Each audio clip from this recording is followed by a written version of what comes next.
And this is the main event. Main event.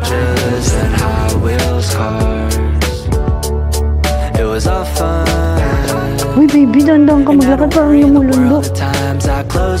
Some view because, but isn't it rainy? Di na ka umakyat. Ang kamay ko namamanhid na, be. Grabe. This is the city in the fog. Good morning. It's our last breakfast here at Viet Trekking Sapa. Time check, it's 9 o'clock a.m. And we're planning to visit Fancy Pan today for the walk-in lang kami dun, guys. Check out kami ngayon and move to another hotel, which is katabi lang naman itong Viet Trekking Sapa. And then we're gonna go to Fancy Pan. Well, we'll work a little bit kasi 12 pa naman yung check-out and then prepare. I was hoping na today is a good weather. We can see the view, but unfortunately, it's still so foggy. Hi guys, so today we moved to another hotel which is just beside Viet Trekking Sapa kasi hindi na available yung 17 and 18. This is the place for tonight. Pero we will move tomorrow dun sa kabilang building nila na mayroong mountain view. So they have this small vanity area with blower, this small sofa. I think this one is also a queen size bed. Ayan, open na open ang kanilang toilet and bath. At nasa labas ang kanilang bathtub with electric fan. Okay, so yun lang. We're gonna go to Fancy Pan right now. Laban na. Papalit ka ng damit. Giginawin daw siya. Guys, sobrang tight ng schedule nila. Kasi ang late na rin namin nakalabas. Pero round trip tayo. Monorail, funicular, cable car, tas one way yung tapos, lalakarin natin pababa. I-round trip mo na rin ganyan. Total cost is around 2,700 for the both of us. For the both of us na pala yun, love. So, mura siya. Ito yung train na sasakyan natin, guys. Ito yung dumadaan dun sa front ng hotel. A few moments later. Okay, we're running for our lives.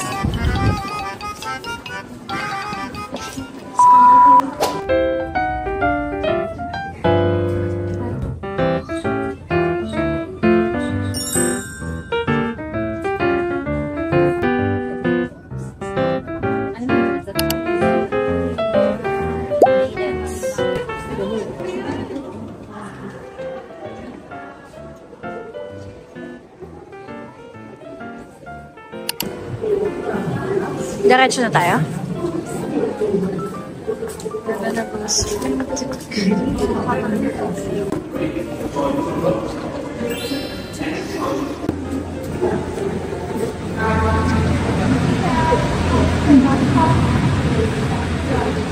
Tulad-ilad lang.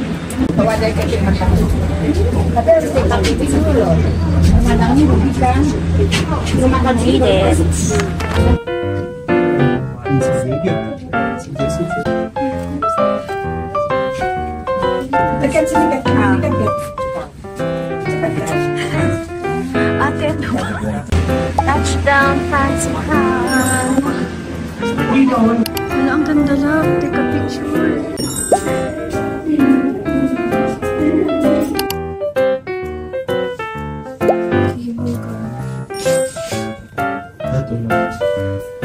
Saan tayo pupunta? We're going up?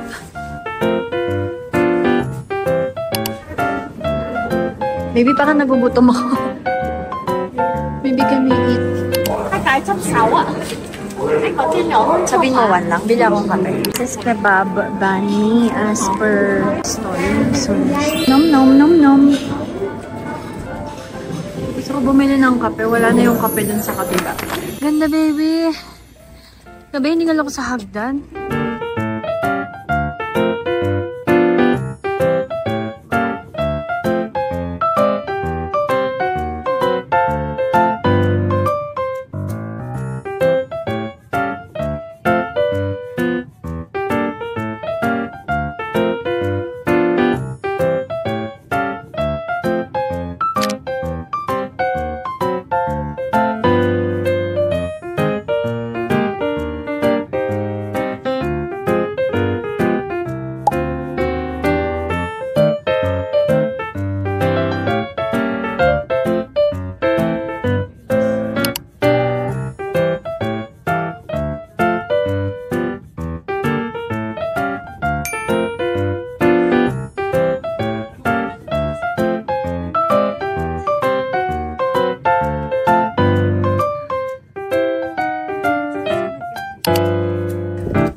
We're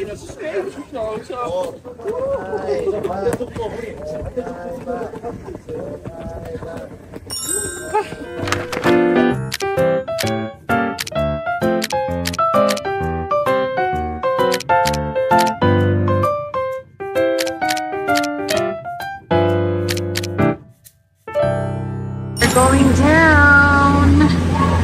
Ganun lang kabilis, guys. And we had so much pictures kasi kumuha tayo official photographer. Charot! Escape. Nakasingit-singit siya eh. Okay, so we're done with our fancy pan tour. Tour talaga, nag-walk-in lang kami. So nandito kami ngayon ulit sa Viet Trekking Sapa, although we already checked out kanina. But we still have this coupon kasi na 200,000 Vietnamese dong. Consumable siya dito, so nagamitin na din namin. Dito na kami magdi-dinner. Yung nilapatan naming hotel is katabi lang din ito. And tomorrow, lipat kami ng room doon with mountain view as well. So we will just work tonight and rest. Hindi na ako nakapag-vlog kanina, guys. Sobrang full memory na lang yung chair. So this is where we will see the glass bridge. So we booked this tour via Klook. It's a private tour with Ate and sa Ate. Hi guys! Finally, I was able to delete videos and save them, of course. Sa nakakadala na mapurahan ng madaming video. So ito pa tayo sa Glass Bridge. Medyo malayo yung biyahe na ito, no love? Ang layo ng biyahe niya. Tapos zigzag from Sapa City or Sapa, I don't know, is that town proper. Tapos lipat ka ng bus, akyat ka, tapos elevator, lipat ng bus, akyat ka, elevator. And this is the main event. Main event! Ayan na siya. Ito na yung aakyat talaga sa pinakatuktok.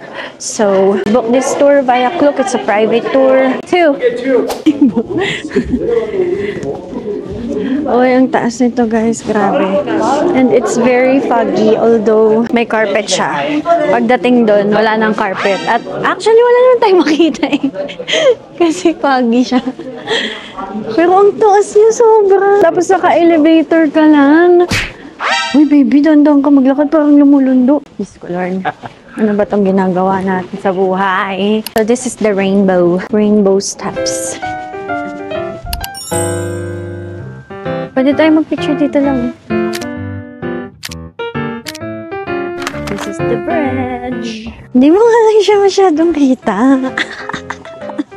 Kasi foggy. So, hindi siya ganun tuloy nakakatakot. Oh no. There's nothing to see. There's no view. Medyo nagka-clear na siya, guys, dito banda. Sa ano eh? Sa hangin, ano? Ayan, may ganyan pa diskudzoy. Ba't may lang? Ate ko. Puro ganito yung ano nila dito sa Sapa, no? Kasi bundok-bundok eh. Okay, we're going dun sa taas. Hopefully we get to see some view because it's foggy, oh. Super foggy. Oh, there's an ice cream upstairs. Oh. Ala, grabe, ang taas. Nakakaloka.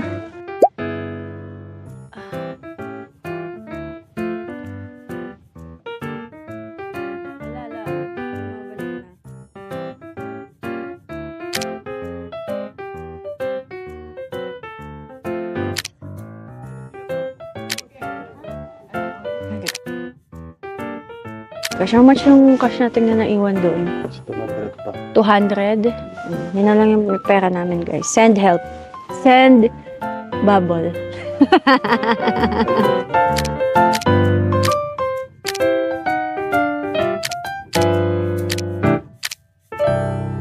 Okay, bumaba na tayo for some snacks. Okay, how much do you need? How much do we need? Love, papayaram tayo ni ate. 500? Yeah, 500. We'll just return later. Okay, thank you. Thank you so much. How about this one? Okay. Cow and buffalo. Ah, okay.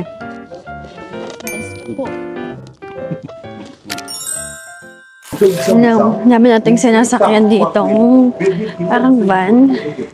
Minibus. Dalawa. But only that elevator. And yung elevator na yun, pinakamataas. We're at the Lonely Tree. What's the best season to visit? Summer. Yes. June and July. But isn't it rainy? Okay, so this is the Lonely Tree. Let's take a picture.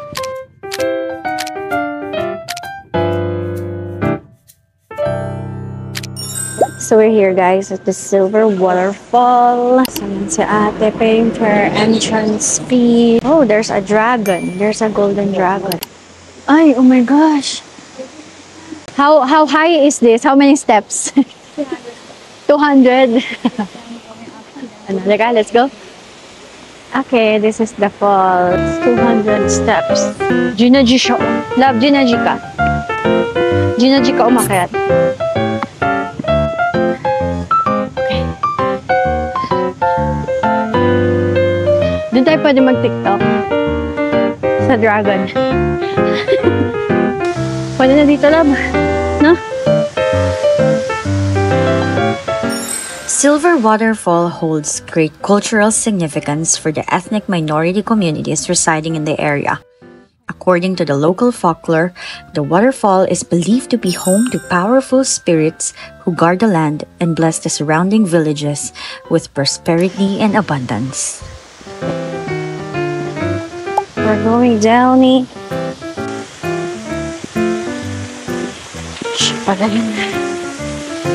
Oh, it's nice here, love.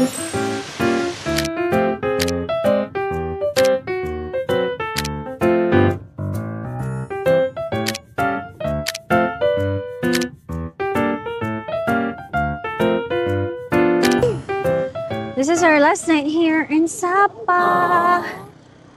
So, ito yung kanilang version ng SM MOA. Sapa, the city in the clouds. Charot. Hindi ko mabasa yung kape. The city in the fog nga. Okay. Baby, dun daw banda yung market. I don't wanna go to the market, but sabi niya, the lake daw is 5-minute walk from here. Sabi ng tour guide namin. The market is 10-minute walk from here. Sapa. Baguio vibe, no? Para siyang Baguio na Baguio in the 90s. No? That's the church. A few moments later.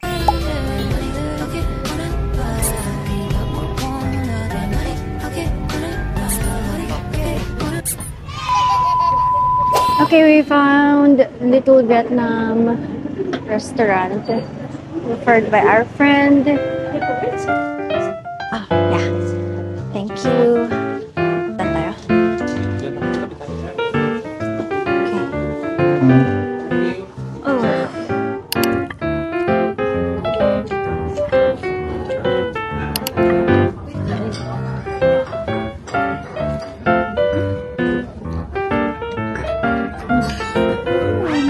Ulam yan. At hindi ko lang. So, ano to? Nilagyan mo ng ulam. You're a weird.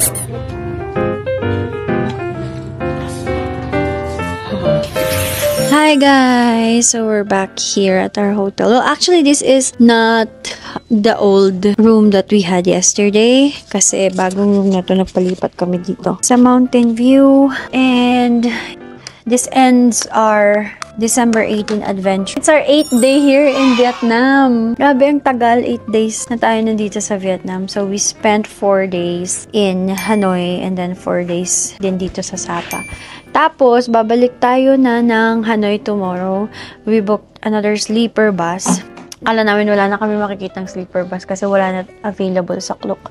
Pero, we checked their website and meron pang available. Buti na lang.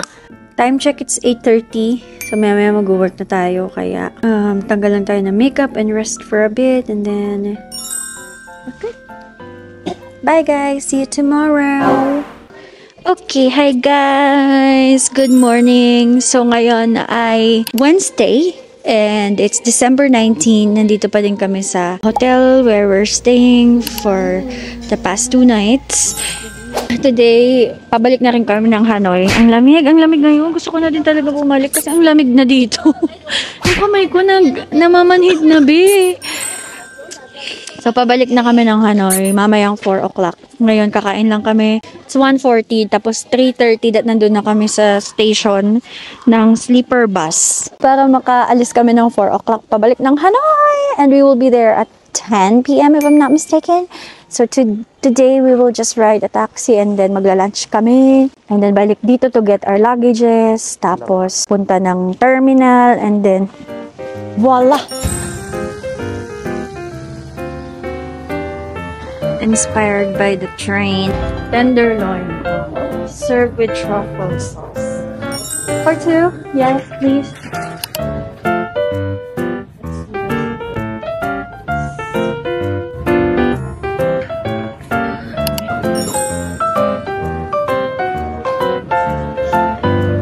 Spring roll? Love? Ano spring roll ito? Pork? And then we're just waiting for his food. Order is complete.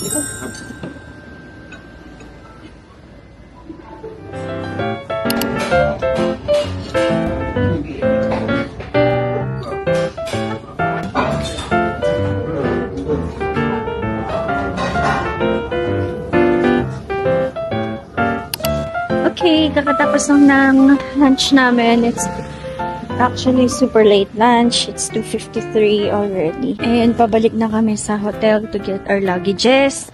Tapos, we will ride a taxi papunta dun sa terminal or pick-up point ng sleeper bus.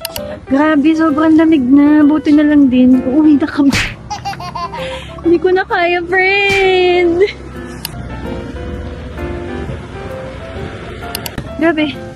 This is the city in the fog. Literal, the city in the fog. Back at the hotel to get these luggages. With of course, water. My bag. Nakawawa naman. Pwede ba siyang magpasakay? Taxi? Ah, sige. Pwede naman. Ay, okay. I-book mo na lang kasi mag-explain pa tayo kung saan tayo pupunta. Guys, we're back here at HK pickup point here in Sapa. Tayo ng Hanoi, guys. And unfortunately, one of our maletas nabasag. Basag talaga siya, Jay. Ito talaga hinabol nating sleeper bus kasi very comfy talaga. And this is it, guys. Our bus is here.